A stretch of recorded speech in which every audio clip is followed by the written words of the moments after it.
Okay, so I showed you how to make a two-dimensional tessellation. Now I'm going to show you how to make this a three-dimensional tessellation, just like your lockers.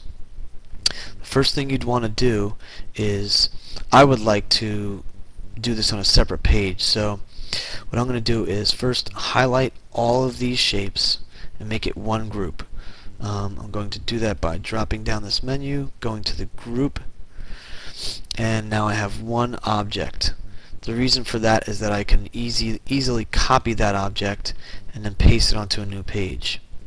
Okay, so I need a new page first, so I'm going to insert blank page, and here I have my new page. By right-clicking and then hitting paste, I can easily copy this over to this page. I will label it 3D Tessellation and resize that so that we can see that nicely. And now we're ready to make our 3D tessellation. Okay, well, right now we have one object, so we want to create this, we want to make that several objects again, because they are all separate lockers. These are all of the facing of all of our separate lockers. So here we have 7 different lockers that will tessellate on the wall once they are built. The first thing we want to do is to make a 3D prism with a combination triangle and rectangle front. Okay, the best way to do that is to use the gallery to get a grid for the background. This will help us. As you can see, I can type in the word grid and hit search, which I already did, but you can do that, and usually the medium grid works pretty well. If you double click on that, you have yourself a nice way to line up your shapes. So I'm going to put this shape right in here on the grid lines, and the reason why I do that is because when I put the backing on, I can start right on top, and then if I wanted to move it 1, 2, 3 units to the right and 1 unit up, it moves the whole shape in a direction where I can see how it has moved. Okay, now I'm going to select this object because I want to make it transparent, a little more transparent, just so that you can see that it's in the background rather than in the front. This will help to make this image, this part of the image, make it look like it's behind this in terms of perspective.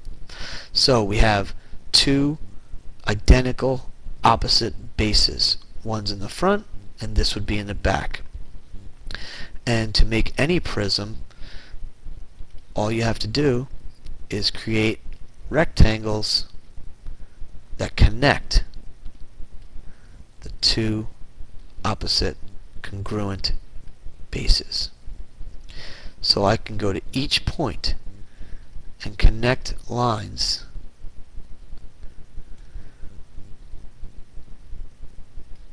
so that it's going to look 3D.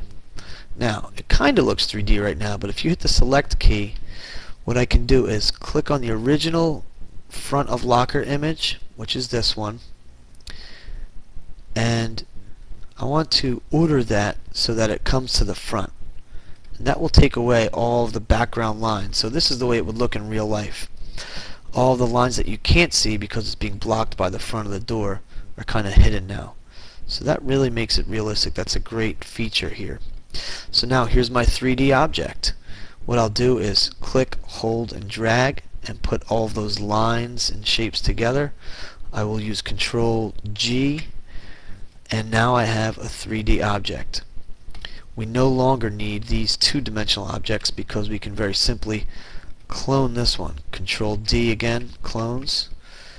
So now I can tessellate these clones. And watch how nicely these fit. So if we line up the faces, or the front of the locker, it will not show all of the 3-dimensional, only the pieces that stick out. Okay, so far so good. Now we want to do the same with this, the top part of the lockers. So again, I'm going to use 2 of them. One will be the one in the background, and the other will be the one in the foreground. So this will be the front of the locker, and again, since I went one, let's see, since I went 1, 2, 3 right and 1 up, I'm going to use the same perspective on the blue. So we'll line up this point on this dot right here. I'm going to go 1, 2, 3 to the right and 1 up, and we will move this point there. So now we'll have the same perspective. Again, we want to highlight this one and make it look transparent so it goes into the background. Okay, and then we're just going to connect every point with a line, and again it will look like it is three-dimensional, with the solid face being the front of the locker. Again, we can connect these points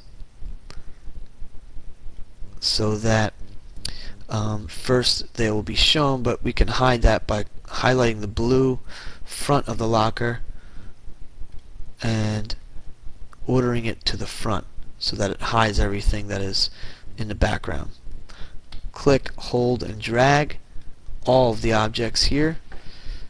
Control G, groups, and now we have, whoa, I missed one there. Okay, so I want to include that this time when I drag. There it is, and there's the big object. Control G groups it, and now I can slide that right in, and look at how nicely it tessellates. Since it's already selected, I can Control D to clone it and slide those objects in, and this is really exactly how these lockers would fit if this was the shape of our new lockers. And one more,